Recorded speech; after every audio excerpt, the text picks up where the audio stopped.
How's it going, guys? And welcome to Talk 4. Just got done wrapping up an incredible podcast with Taylor, call sign Fema, Hiester from the F16 Viper demo team.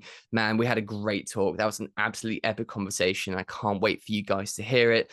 And the truth is that conversations like this and guests like this are made possible by the incredible subscriber base who have just hit that subscribe button on this episode or one of the past episodes and help build that audience to attract these people to come onto the show and spend their time with me.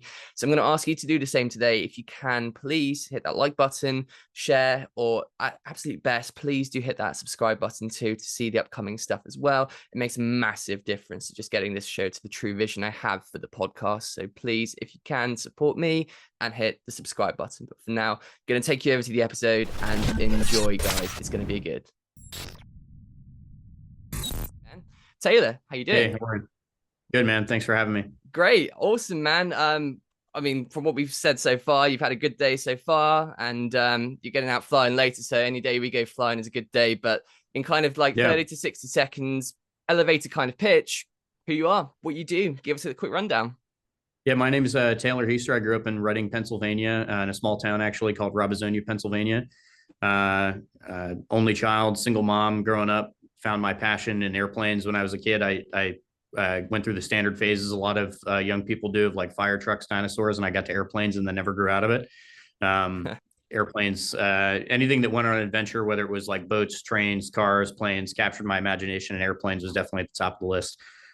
So I had this passion about flying airplanes, and my mom, who I owe so much to, was willing to fuel that passion by taking me to the airport, local airport in Reading, Pennsylvania, and taking me to meet a flight instructor, a real life pilot named Keith Bowder, who would end up being my first flight instructor. And we ended up going on a ride in an airplane that day. And I just never grew out of it from there. So flew, had my hands on the flight controls for the first time at age 9, and then never gave it up. So ended up going to Penn State for Air Force ROTC, went to pilot training, got selected to fly the F16, and now I'm here doing this. So there's a lot more detail scattered throughout there, but yeah, lots of backstory, but aviation's been part of my life since I can remember.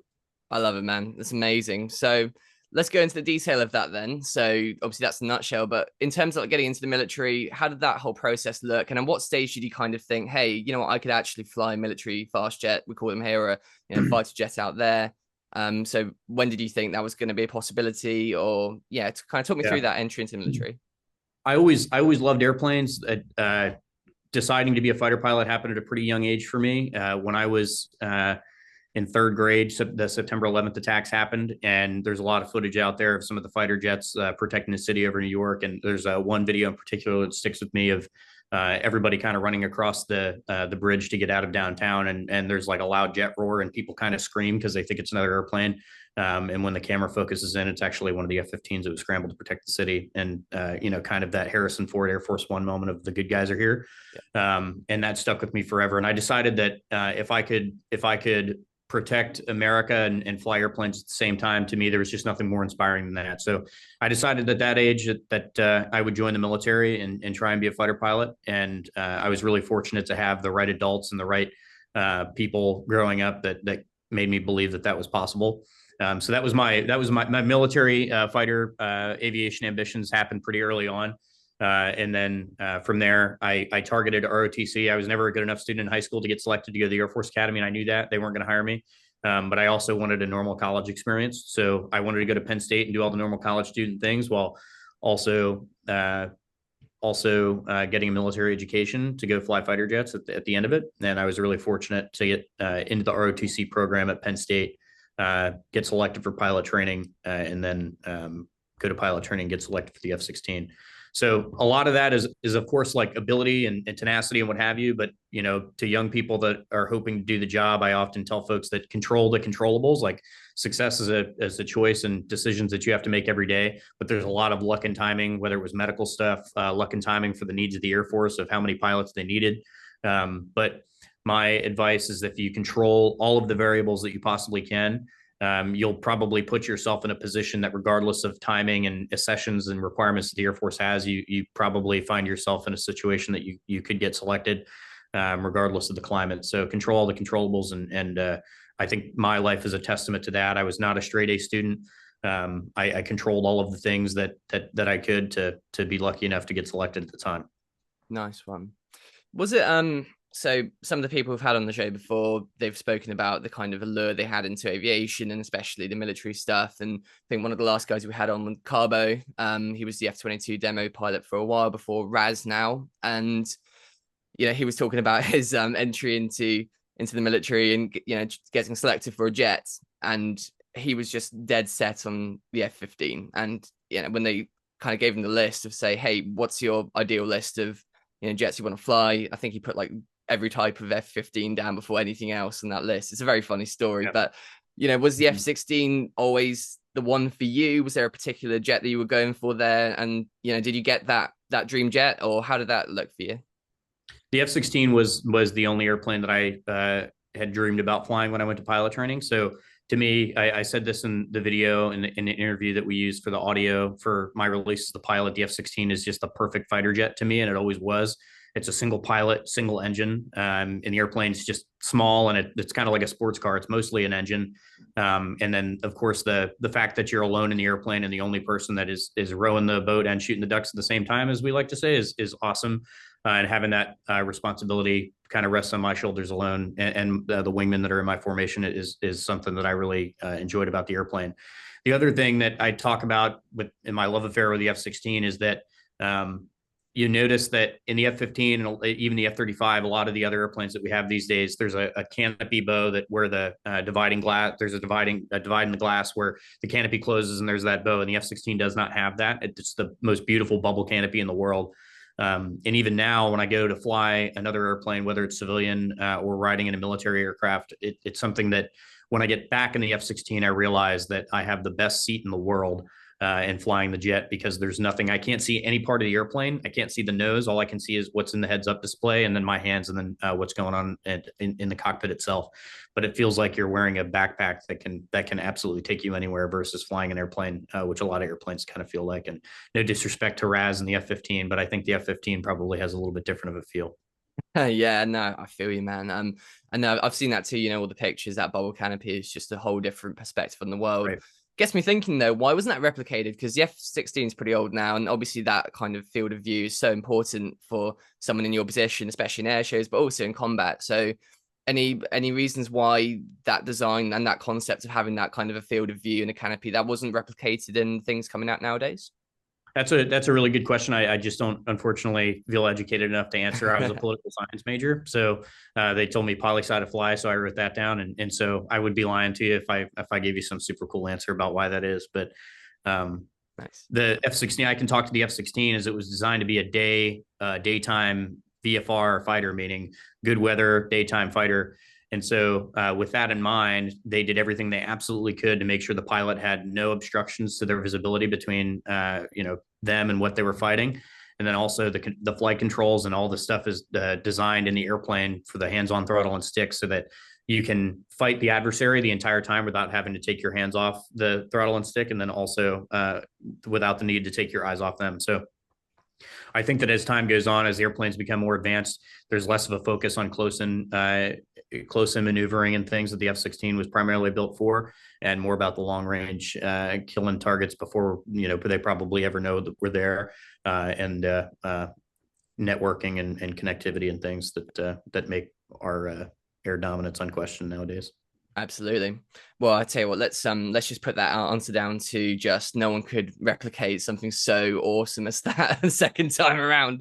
Great job. Okay, so talk to me a bit about the history of this jet then. So obviously people listening in who want to learn something new and everything. So obviously this jet is highly used nowadays. It's it's still up there in those ranks basically, and they've been sent out to Ukraine now, and it's very relevant still on the world stage. So can you give us a quick kind of run through of just the brief history of the jet, where the platform kind of stands nowadays, kind of comparatively speaking, and just what some of those pros and cons are compared to what else is out there?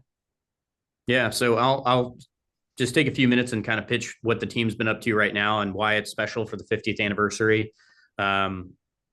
Especially with the paint scheme that just got released a couple of weeks ago. Airman Meg Hutton, who you talked to at the beginning of the call, she put a video together that the world first saw a few weeks ago where we unveiled our 50th anniversary scheme. The airplane first flew in 1974 at Edwards Air Force Base. And again, never in a million years, I'm sure, did they imagine then where we would take the airplane as far as a long range capable fighter and all the avionics and stuff that we've got in it and all the upgrades. The airplane first flew there at Edwards in 1974. And when the 50th anniversary discussion started happening, I was hired to do the job middle to late last year. And the question started to come up of are we going to be able to do a paint scheme? And there was a lot of no's before we were able to get to a yes. But in my eyes, it was the clear answer of there was really only one way to paint the airplane, and that was the way that the airplane first flew in the YF-16 scheme. The last couple of months, we've been working with a really I would describe them as a once in a generation team of people that the stars aligned for us to be able to work with at Edwards to get the airplane painted in about 50% of the time it typically takes. And our goal was to, the reason we wanted to keep it a secret is, from my perspective, until we announced it, was to give America a moment where we had, to be honest with you, and you probably saw this on our social media, there are a lot of people with pitchforks and torches on our social media looking at like, dude, how is the American Air Force not going to do a 50th anniversary paint scheme for the F-16? And in my opinion, that was for good reason. I think there's a lot of, you mentioned it already, there's a lot of countries that fly the F-16, and there's a lot of countries that aren't going to do an anniversary paint scheme for the Viper. And it's understandable if those countries don't, but it's not understandable if the United States doesn't do one. So I'm just super proud to have played a small part in bringing the 50th anniversary to life, especially in the YF-16 paint scheme. Nice. To just give the folks a chance to see what it looked like when it was started, and then see that flying in an air show today. With a nod to the combat capability that the airplane brings. So end of pitch for the Viper demo team and our YF-16 heritage paint scheme. And I can talk a little bit more about the airplane.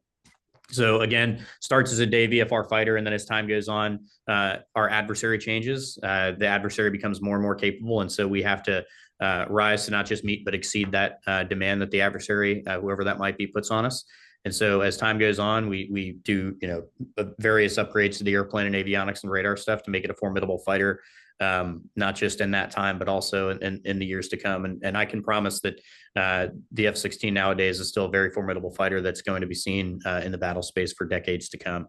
And that's a testament to America's unmatched technical and engineering capabilities, that there's not just fighter pilots, but engineers and folks in dark rooms around the world right now without windows that are working to make sure that this airplane is viable and keeps the enemy awake at night for decades to come. So that's probably as much as I'll say about the airplane. I won't go into the specifics about the capabilities of the airplane, but I got to be honest with you, I think it'd be eye-watering for the flight simulator enthusiast, or the person that just thinks about the F-16 as a dogfighter, to see the capabilities of the jet going from a day VFR fighter to something that can kill the bad guys at range, probably before they know that we're there.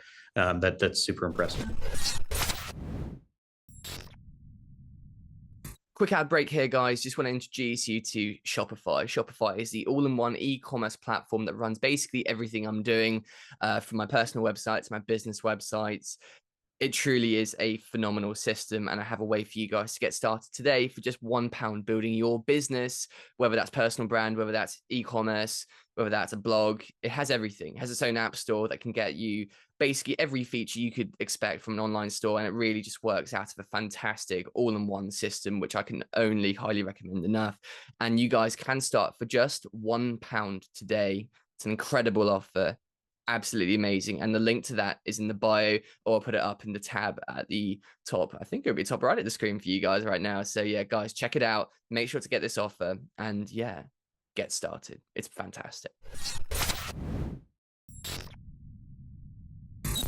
Oh yeah, absolutely. And yeah, I mean, I haven't seen many air shows in my life, but I'm getting my fill out in September, and then we have React coming up here soon. I just want to sit in real life, because when you see it in the photos and the videos, it's just so impressive. And especially those ones that are front onto it as well, you can just see, I like what you said about the whole sports car thing. It really does look, it just looks slim, it just looks trim, and it just looks like it's fast. It looks like the sports car of these jets. Yeah, forgive me for the tough questions and stuff. I'm not sure if this is a silly question or not, but I do have like a little kind of aviation fan bucket list of little questions to try to fill the gaps on every now and then with these things. But with the F-16, sounds to me like it started out as the Fighting Falcon, and now it's the Viper. Where was the change in name in the history of it then? And just out of curiosity there. There's a lot of tall tales. Like one of them is like something to do with Stargate. A lot of the stuff is because the airplane looks like a Viper, and I'll just allow the folks to kind of do their own research and pick whichever one Yeah. that they personally subscribe to. The front of the airplane, I can see how especially when it's nose on looking at you, it does kind of look something like a threatening snake. And so I think that there's a lot of different tales, and I'm not sure anybody exactly knows which one is accurate. But we've started to bring a lot of the Fighting Falcon nomenclature back for this year, especially as the 50th, because that whether we like it or not, and whether we think it's a corny name or what have you, it is the way that the airplane was born. And so for this year in particular, we've brought a lot of the Fighting Falcon memorabilia back, and you'll see it shows that I've started to notice one of the coolest things about the paint scheme so far is that our job as a team, and I'll touch on this a little bit later, is just to inspire Americans and everybody that we meet to serve their community. And so when I first took on the job, I wanted to change the lens from, recruitment and young people and the demographics, the folks that can join the military, to how do we make everybody feel like after they meet us, they walk away with a piece of the country in their back pocket. And I think that connecting with people through the airplane is happened quite a bit since we've done the paint scheme. The number of grown men that have come up to us that have said that, with their model in hand that they built with their dad when they were a kid, or sent me pictures personally on the internet of the YF-16 die-cast model that they had. Everybody had. I had one too, and I'm still flying around with it in my G suit pocket right now. It is special. So, man, to connect with people in that way has been really, really awesome. That's sweet. And when I first saw the paint scheme, it definitely made something click in me, because I'm entirely sure that when I was a kid, I also had an F-16 model that was in that color scheme as well. And I went looking, but I just couldn't find it, sadly. But I know for a fact that it was there. So maybe one day it's going to crop up, and it's obviously a very important thing to the heritage of it. But next up on the list of stupid questions, what does the Y mean in the F-16 thing? What does that represent in the name? Yeah, so that was just its prototype designator. So YF-16, YF-17, YF-22. That's just the prototype designator and test. So when the airplane first flew, it said YF-16 on the tail. We don't have YF-16 on the tail, but we've taken to the idea of calling it the YF-16 paint scheme, because it is the name of the scheme that everybody will recognize. So there's also really cool. There's a couple of modeling companies that have already started to paint or release their box art. Kinetic Models being one of them has started to release their box art for a YF-16 paint scheme for the 50th anniversary. And I know from what I've read on the internet, a lot of people are already talking about building another YF model and putting it next to the 50th anniversary scheme. So that's kind of cool. So here's your chance, dude. You have another chance to have another model YF and our 50th scheme. I love it. Let's get the update going. Well, either way, man, I mean, it sounds like a hell of a year to be the demo pilot for the F-16. Absolutely. Talking about things that have come out recently, I'm not sure if there's camaraderie there or not, but the Blue Angels film came out recently. I loved it. I thought it was great. It gave us a really good insight into the, into the world of Airshow, world of performance aviation, team lifestyle, and what it takes to, run a team of, a high stature, especially in a military environment such as that. So I think, people who, a lot of aviation fans would have seen that now. So kind of going into this podcast now, out of the back of that release, comparison wise, like how does running a team that primarily focuses on a solo single display jet like the F-16 Viper team, obviously, how does that kind of differ from running a formation based team? And what does the kind of the team culture, the schedule, the lifestyle kind of look like on a daily basis and a weekly basis where you guys are? Yeah, that's a good question. It's something I thought about a lot when I was selected to be the commander and pilot of the team. So this year, our small team of Americans, anywhere between 8 to 10 people, depending on what time of the year it is, will do 25 shows or events, 4 countries, and see about 3 million people. Senior Airman Hutton, Meg Hutton, is our sole public affairs specialist, and she's the person that connects us with hundreds of millions of fans around the world, not just in person, but on the internet. And then we have a small team of maintainers that work on our primary jet, which is now the YF-16 scheme, and then our spare. And they work on these airplanes and deliver these airplanes with tools that they fit in briefcases because they fly commercially from show site to show site. They work on these airplanes with their hands. They're the technical experts, and they deliver these jets again with limited means and limited support. And then there's myself, and then we also have a support pilot that oftentimes changes out throughout the season.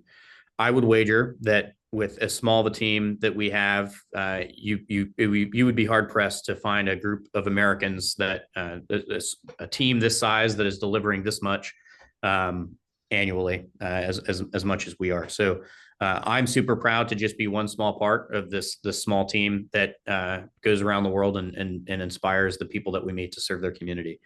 What I'll say about leading a small team is that I think that it, in some ways, and I can't speak to the Blue Angels and the T-Birds and what it's like to lead those teams, but I would say that from my perspective, I can imagine that it might be harder some days to lead a small team versus leading a large team.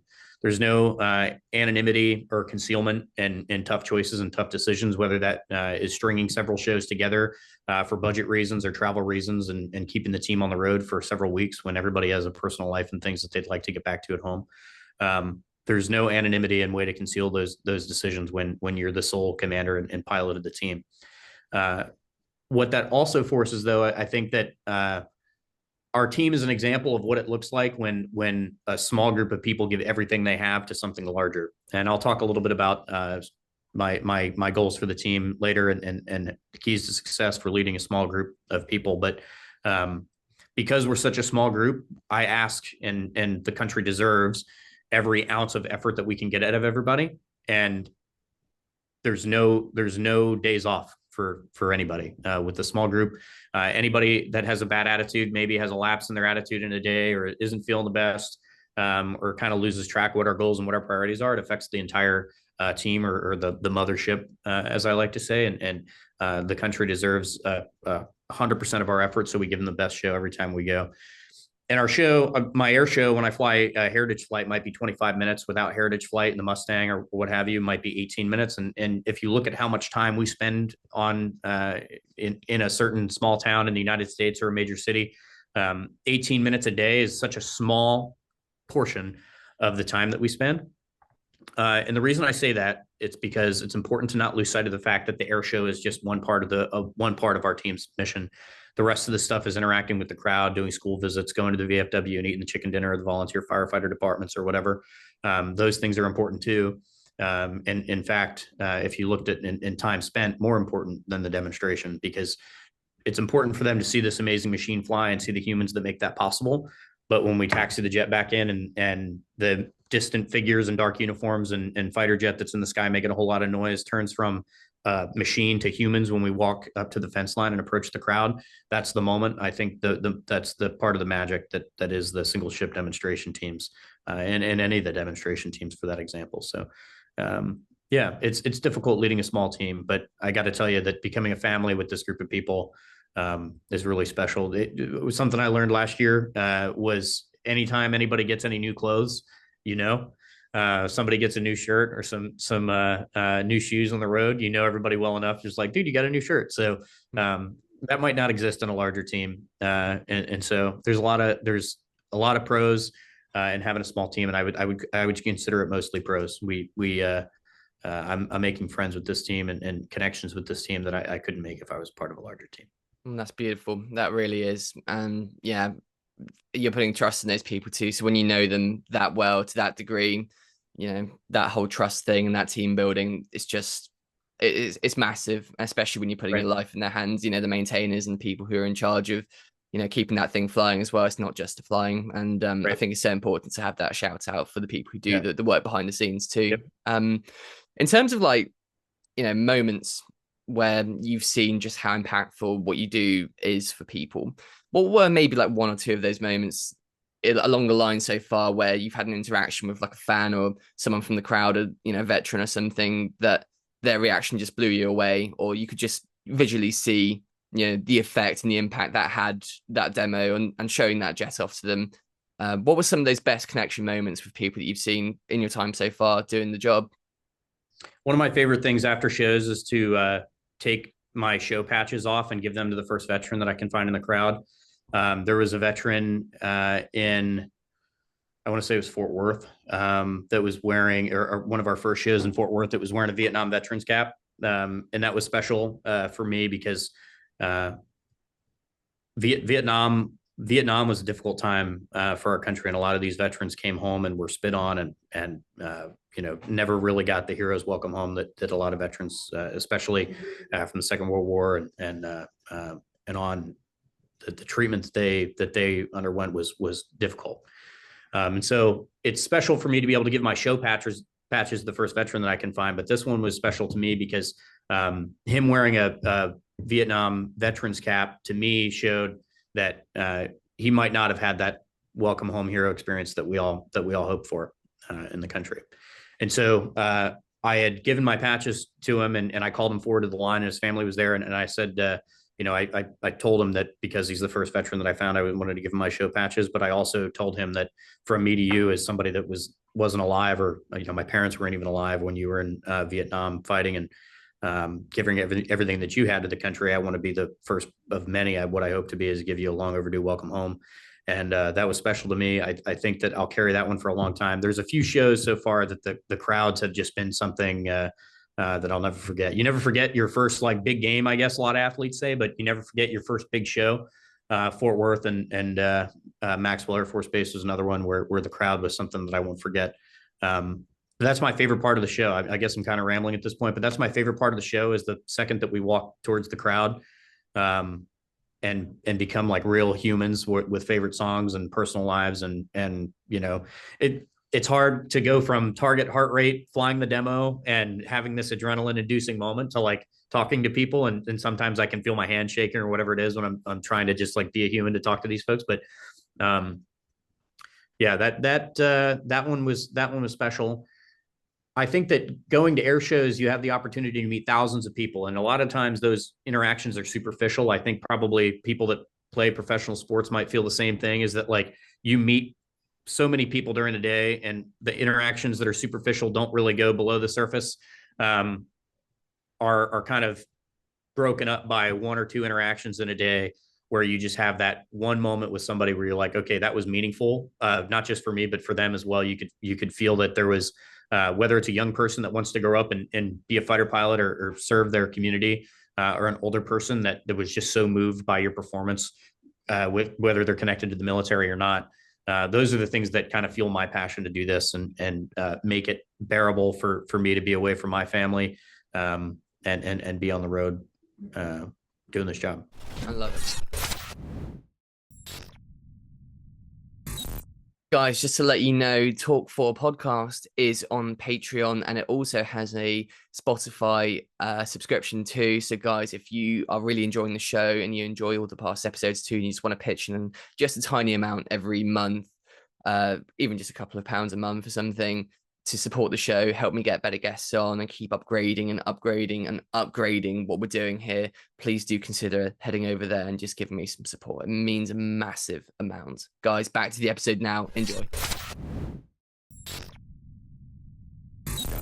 I love it, man. That's so impactful, so powerful, and that's a great story too. It really is. You guys do amazing things, and kind of leading on from there into the whole legacy thing. I think we'll go into that now, but just, what are you trying to kind of create with this team? What's the impact that you're having here? What advice would you kind of give to the younger individuals who are aspiring to become fighter pilots, go into aviation, or join the military? And, what do you want your personal legacy to be within this team? And what do you think the kind of lasting impact that you're going for on a personal level is within the team? What do you want that to look like? What do you want that to be? And especially on the kind of recruitment aspect too.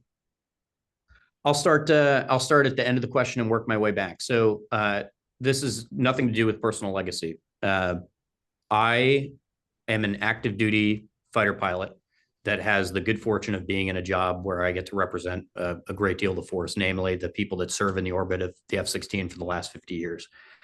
I see no stake in this personally for me, because and the way that I describe this to the team is, I'm wearing my green flight suit today, but we wear our black flight suits and our black uniforms when we go on shows.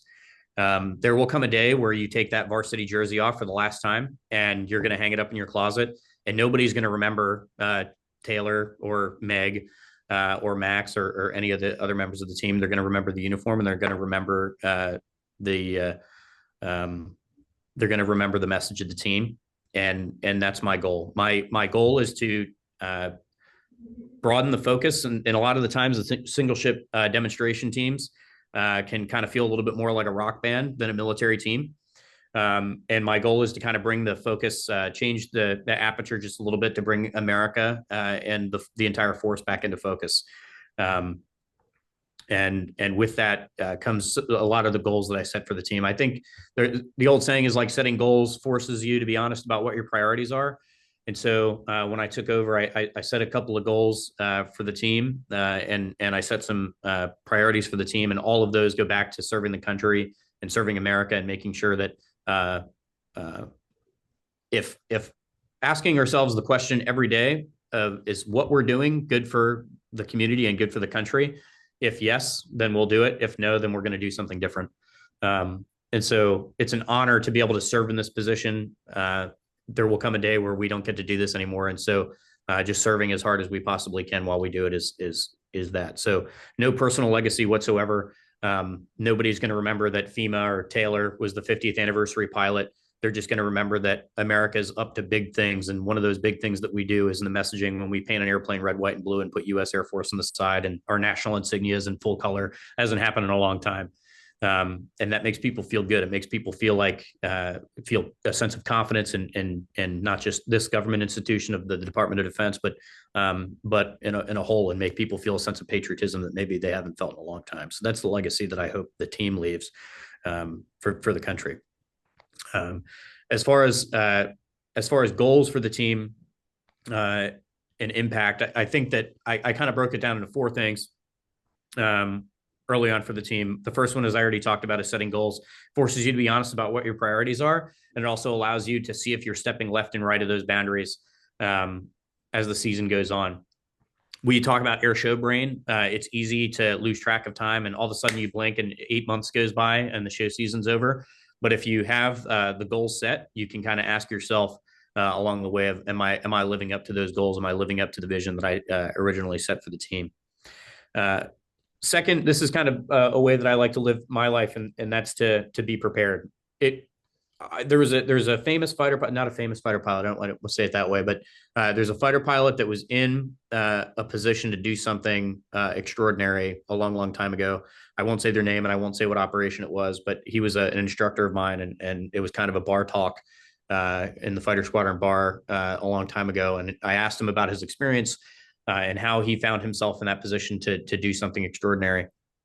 And his answer back to me was, and I don't remember who said the quote originally, but his answer back to me was that there's probably going to be one time in your life, one or two times, that somebody asks you to do something great, and it would be a real shame if you weren't prepared. I don't know where the original quote came from, but preparedness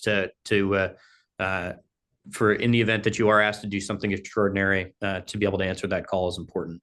And so being on the F16 demonstration team and being on the 50th anniversary team is exciting, and it is extraordinary in its own way. But there's probably going to be a few moments throughout your time on the team in the next 2 years, and that you're going to be asked to do something above and beyond that is extraordinary, that will make just being selected for the team seem awfully small. Whether that's a connection with somebody, mentoring somebody to grow up and be a community servant, whether that's in the military or not. Maybe the way that you respond to some type of adversity for somebody that's on the team and mentoring them through a time in their life or whatever it is, it would be a shame if you weren't prepared to do that. And so that's the second piece. The third one is success is very much a choice that you have to make every day. And so I try and lead the team in that way of like every single day we have to make the decision to be successful. And then it's success is a lot of small things done well. And I think that that's something that I try and live by and encourage the team to do as well. The last one of the four is be wary of anybody, whether this is in the military or not. Be wary of anybody that tells you to be more realistic in the goals that you set. That's important to me because I grew up, like you had mentioned, your family upbringing. I grew up single mom, working a couple of jobs to keep the lights on, only child, no dad in the picture. For me to set the goal of growing up to be an American fighter pilot, to be honest, statistically speaking, it would have been just as likely for me to grow up and do something more realistic as being a fighter pilot. The odds of me being here, I feel, were 1 in a billion when I was a kid. Because of that, I was really lucky that I didn't have any mentors or adults along the way that told me that it might be wise to do something a little bit more realistic or have a backup plan. And so I encourage not just young people, but also older people. If you have a goal, just, man, you got to really, really be careful spending time around people that tell you that you should do something more realistic or temper your goals, or maybe have a backup plan or whatever it is. I'm not saying that it's not wise to do that. But I'm saying that who you surround yourself with is also one of the big keys to your success. So make sure that you're surrounding yourself with the right people. I feel like America was just as part of my upbringing. The country itself and the identity of the country was just as part of my upbringing as some of my best friends were, because I owe so much of it to the country. I think the success story of being a kid, when a family that didn't have a whole lot of money, and growing up to become a fighter pilot and achieving that lifelong dream, I owe so much of that story to the country. And a lot of that patriotism comes from that I still feel, and it contributes to how I lead the demonstration team. But those are just some of the points that in the ways that my philosophy and how I lead the team, and my philosophy and how I message to young people, and not just young people, but older people as well when we meet them on the road. So sorry again, Louis, I'm rambling, man. So you just got to cut me off when I'm done. That's not a ramble, man. That's a lot of great advice there and a lot of good insight. Absolutely. And I think to that point, I would say the sky's the limit, but you've clearly proved otherwise in your job, man. So do many other people with what they do with aviation as well. So I think, everything you said there, spot on. Right. So in the podcast, we go into an actionable bit too. So we want a few things that people can take away from this. Obviously, I'm sure people have taken bits from everything you just said there, but in terms of like the things that are like really, really practical to teams, sports, businesses, and just on the personal level too. But the question I've got lined up here really is just, regardless of who's tuned in, can you give us a couple of your top pointers really for fostering a brilliant and effective team culture? And also from the kind of personal standpoint too, with what you're doing, obviously you need to be at the top of your level every day. You need to be precise, accurate, and you need to get it right. Talking with some of the guys who I've spoken to before, it's very, very tough business, and getting it right is a very, very small margin from being completely off as well. So, what are some of those things that you do daily, kind of habits, routines, things that you think benefit you the most in keeping your performance right at the top of your game? I am going to have to answer the end of that question, and then I lost you at the beginning, the first part of your question. So I'll answer the sure. Things that I do personally. I am somebody that takes a lot of pride in I'm an extrovert, man. I fuel and I get my recharge on being around other people. And one of my favorite routines so far, and being on the top of my game for the demonstration, is just being relaxed. In the little bit before I go fly, I like to listen to music, either in the car or on a Bluetooth speaker out of the jet, and just hang out with the guys. And then usually a few minutes prior to getting ready to do the walk around and climb up the ladder, I'll just take a few minutes to myself and rehearse the routine in my mind. So yeah, I wouldn't say that I have any daily routine that I'm religious about. There's a few things that I've never messed with. The big one is sleep. Making sure that you get enough rest to perform. From the time that I was in pilot training until now, I've usually given myself a cutoff point that, like, if there's work that I'm doing, by the time I get to probably 7.5 hours from the time that I have to wake up, I will make sure that I stop all work and I just get myself ready to recharge and sleep. That's something I've never messed with. It proved to be successful in pilot training, and proves to be successful for the demo team. That's the big one that I can think of. And just being honest with yourself of whatever your own daily routine is, success that brings you success. For me, it's being relaxed, making jokes at the ops desk. When I was flying in a regular as instructor pilot in the fighter squadron or whatever it was, whenever I was most relaxed is when I perform the best. If I'm nervous about something, I feel like there's some unknowns, is when I'm not performing at my game. So don't fly nervous, fly relaxed, and fly well rested are my keys to success now for flying the demo. Really good, man. Great points there. Okay, I got to ask then. So I'm putting together like a playlist of my kind of aviation songs and everything, and I've had a couple of contributions to the playlist from some of the guys and everything. So I got to ask you, what do you listen to before the flight, and what's the best song to fly to in your opinion that I'm going to add to that list? Yeah. Oh man. The soundtrack was it was a little bit contentious when I first started putting it together for the demo. I am a young air show rat that went to shows when like Van Halen and Led Zeppelin and like all the classics were being played, and to me those are like timeless. like I still to this day watch YouTube videos of Snort Snodgrass flying the Tomcat demo. Anytime, baby. Rest in peace, Snort. I am a sucker for a good Van Halen song, man, during the demo. So if it were up to me, we'd fly the entire demonstration to classic rock, and maybe a little bit of disco in there too.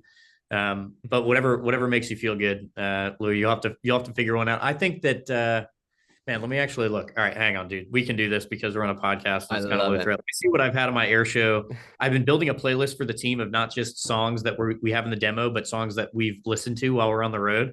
And let me see if I can find one. That's sweet. I love it. Getting a live viewing as well of the Spotify playlist. Yeah, I absolutely. mean, talk about the premium experience right here. You know what? We had a really Meg's sitting in here, and I can talk about this for a second. We had a really, really cool music experience when we were trying to figure out how we were going to unveil the 50th anniversary scheme. So my vision for it of like, I wanted it to be, we knew that everybody that was an enthusiast about the F16, if we had just posted a picture of the YF16 paint scheme, they would be happy. My hope in the video and like my vision for the video, and Meg led this as well, is like we needed to find a way to make all the people that don't know anything about the YF16 still feel inspired and amazed by what we did. So the way we had to do this was figure out how to make it the coolest car commercial ever in a lot of ways, and I think we achieved that.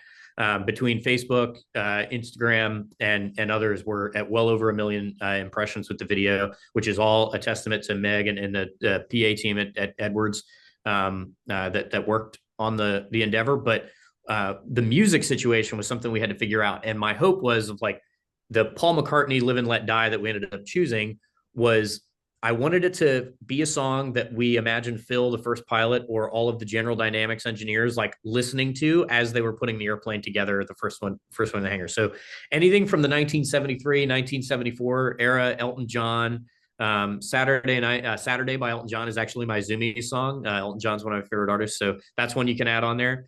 Live and Let Die, McCartney, and Starman, David Bowie was another contender. Man, the list goes on of all the classics that you could pick.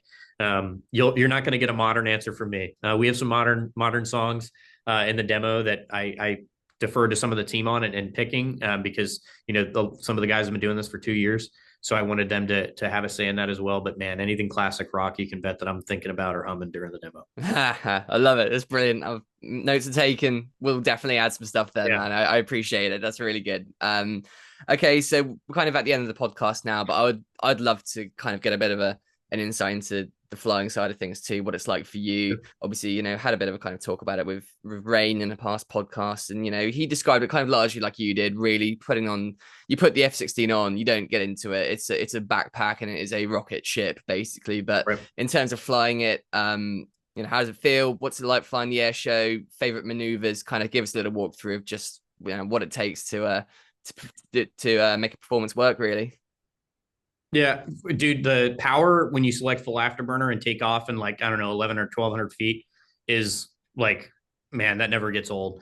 Run the motor up a little bit, make sure the engine stack looks good, and then I'll tell the team that I'm getting rolling for the timing of their narration, the music, and what have you.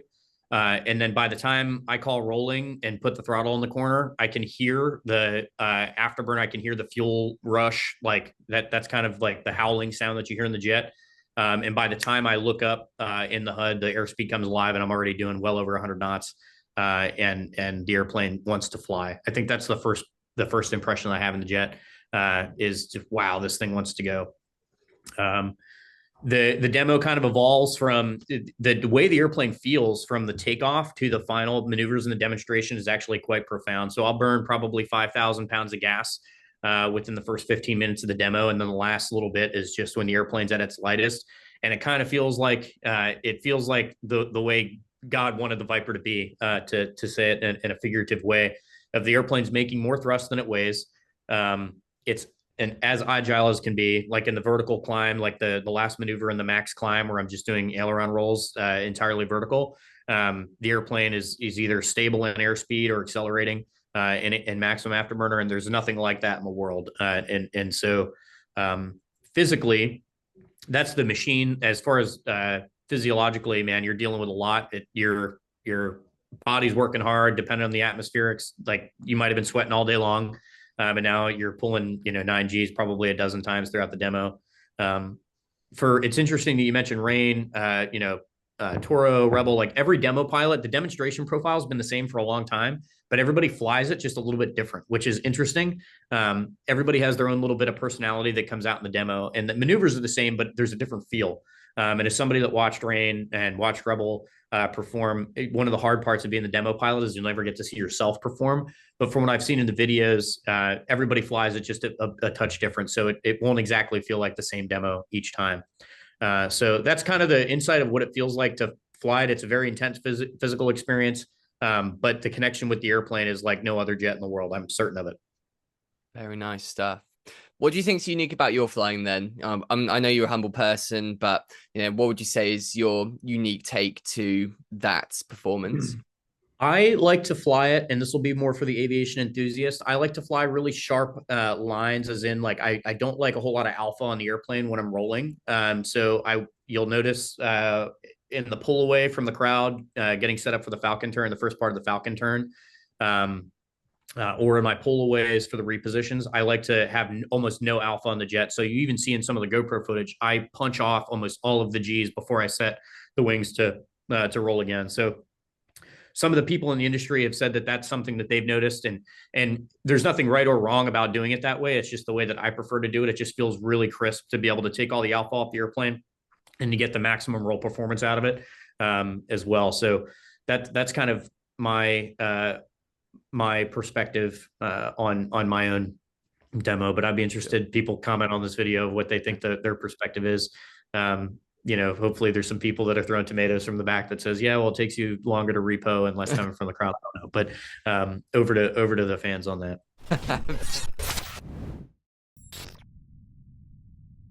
How's it going, guys? Last quick ad break here, just interrupting Fema just for a second to introduce you to a brand called Aviate. Aviate are an incredible aviation-inspired watch brand, which make fantastic, as I said, aviation-inspired watches with different themes, all with a bit of history attached to them too, and just certain designs which have certain themes which just look phenomenal and really commemorate certain bits of legendary aviation history. So I highly recommend you check them out.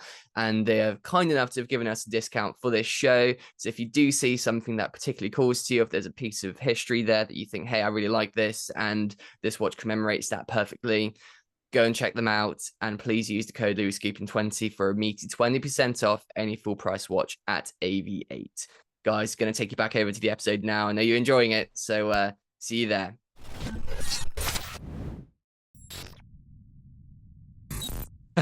Brilliant stuff. Okay, kind of last little question now, really. It's more about where people can see the stuff that you guys do. So in terms of the Airshow circuit and everything, someone getting into this, maybe someone from my audience who's kind of thinking, hey, I want to go see this now off the back of this, where do we sort of start? Where's like a good place to start in terms of air shows? What's a good first one to go to? And the other part of the question also is, when I spoke to Rain, he was obviously talking quite a lot about what they were doing with the GoPro footage back then, and posting some of it to YouTube, and it had massive impressions there.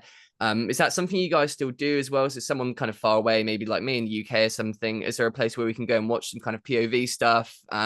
So yeah, how can we, all of us, get an experience with the demo team then, would you say? Yeah, so if you can't come out and see us, our schedule's posted on our social media, on Facebook, Viper Demo Team, and then Viper Demo Team on Instagram as well. I would say most of our following, religious following, is definitely on Instagram. That is posted, and if you can't make it to one of those shows, we'll have the YF16 paint scheme, not just this year, but next year as well. So hopefully it'll probably culminate in 50 shows plus that people can come out to see. The other part of this, if you can look at social media on Instagram, if you're somebody that has Instagram or Facebook, we post a lot of our videos on there. We haven't crossed into the YouTube realm. Again, I have just, Meg is our sole public affairs specialist, and she works as hard as she possibly can, not just to get our content out on the internet, but also manages all of our events when we go places, to include our commits, our engagements at schools and at the show site. So we are very diligent about posting on Instagram and Facebook. it'll be a discussion for another time if we can get those elsewhere. But that's a perfect place to a perfect place to see it. There's no substitute for seeing the demo in person. I promise that. Like it's very much worth your time to come out and see the YF-16 scheme. I saw pictures of the airplane when it was being done in secret out at Edwards for weeks, and I spammed the team with them of like, oh, look how cool it is. But the second we saw it in person, man, it takes on a totally different animal. So getting people out to see the show is my priority if we can do that. Brilliant, great stuff. Airshow recommendations? Any mind blowers that, hey, like first time airshow, or like someone who's been out the game for a little while, start here? Any of those?